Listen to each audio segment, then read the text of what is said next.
Autumnly at Home. Today we are going to take all the apple juice that we made last week and turn it into water bath canned apple juice. So we're going to try to preserve it using water bath canning. That's my daughter. So please follow along with me and I'll go ahead and get started with showing you the footage from last week where we made the apple juice. That way if you want to get started with there, you can. Last week we preserved and cooked all things apple, including making some apple juice, and it made so much apple juice that I decided to water bath can it today. So to get started, I would just want to explain how we got the apple juice in the first place. I just did a bunch of water. I had saved a bunch of peels and cores from previous preservation projects and put those in the water and boiled them. Now the ball canning book says not to bring it to a boil, but to simmer them. That is something I want to point out. So if you're following the instructions exactly, you want to make sure that you don't boil it, but let them simmer for a while. After everything simmered together and made the beautiful apple juice, I wanted to make sure to separate the cores and peels and pieces of and chunks of apple out of the liquid. So I strained them really well and got them into these glass jars. And then that was all from last week. So about 5 days later, I decided to water bath can them just because I had made so much and I was afraid it would go bad before I had the opportunity to drink it or my family to drink it. So now I am separating the apple juice into different quart-sized jars, and the ball canning book says that you need 1/4 quarter headspace. So I'm trying to make sure I keep that in mind as I'm pouring this, and I'll go through and measure it out with a measuring tool that you'll see here just in a moment, just to make sure that I have that. Now in the past, you would need to sterilize your mason jars before. However, new evidence-based practice shows that we no longer have to sterilize them as long as we are water bath canning for at least 10 minutes. And because these are quart size, the processing time for quart size jars is 10 minutes. So that's not something that we have to worry about. Now, of course, you definitely want to make sure you have clean jars. That's very important. So running them through the dishwasher or cleaning them by hand, either way, just to make sure they're nice and clean. They just don't have to be sterilized. Another difference I want to point out is because the juice is already simmering and hot, you need to make sure you heat up your mason jars as well.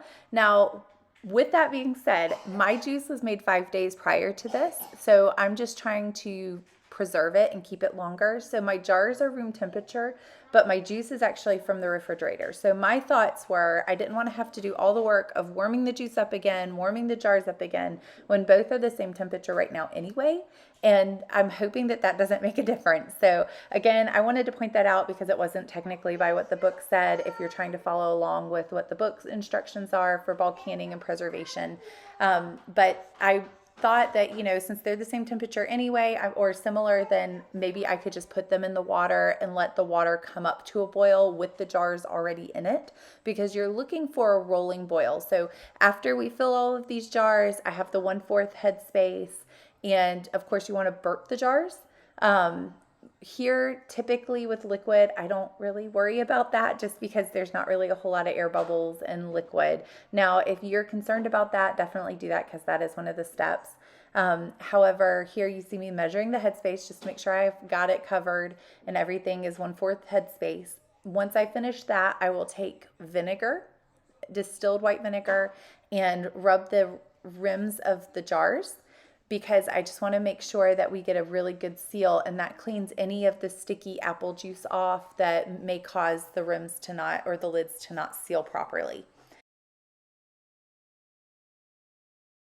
When I made this juice 5 days ago, I purposely did not add any sugar. That way I knew exactly what was in it and I didn't have to worry about it. And when I go to label the lids at the end, I make sure to put no sugar, because when I go to open a jar, I want to make sure that I can remember. And you know, sometimes if it's been a year, you just don't remember things like that. So it's better just to label it. And that way I know when I open the jar that I need to go ahead and add that sugar. And if you hear my kids in the background, they're here with me and they're running around playing. So I'm sorry if you hear that, but they're joining me today. No, that's me. Lucy just saw herself in the video as I'm recording, so that's what you're hearing. But anyway, so now we're moving on, and I just finished measuring headspace, and I'm getting started on the wiping the rims down with the white vinegar. Once I have done that and I've gotten all the sticky apple juice off, I am going to put the lids on, which again, a lot of times people used to say that you have to warm the lids up, but you no longer have to do that either. So I'm putting the lids on, and then I'm going to put the rings on the lids, finger tight, which means that you tighten the rings until you meet resistance, and then just a little bit more.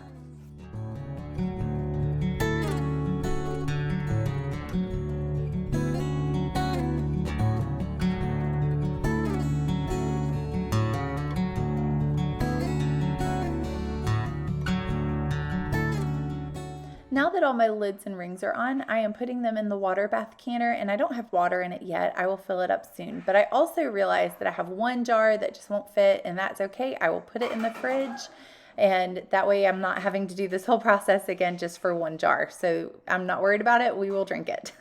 Once I get all of these in, I then fill this water bath canner up with water, and you want to make sure that the water is at least 1 inch above the jars.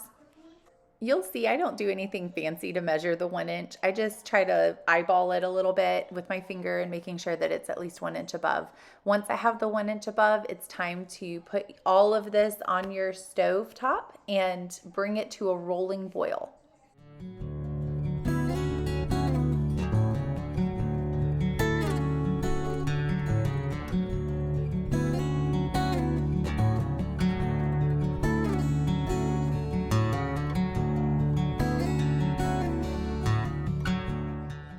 This is what a rolling boil looks like. Once you see this and it doesn't come and go, it's doing that the whole time, then you set your timer for 10 minutes.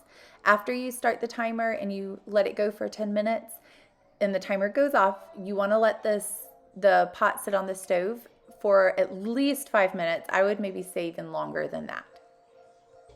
Thank you so much for joining me today. If you like this video, please like, subscribe, and share, and I hope to see you guys next time.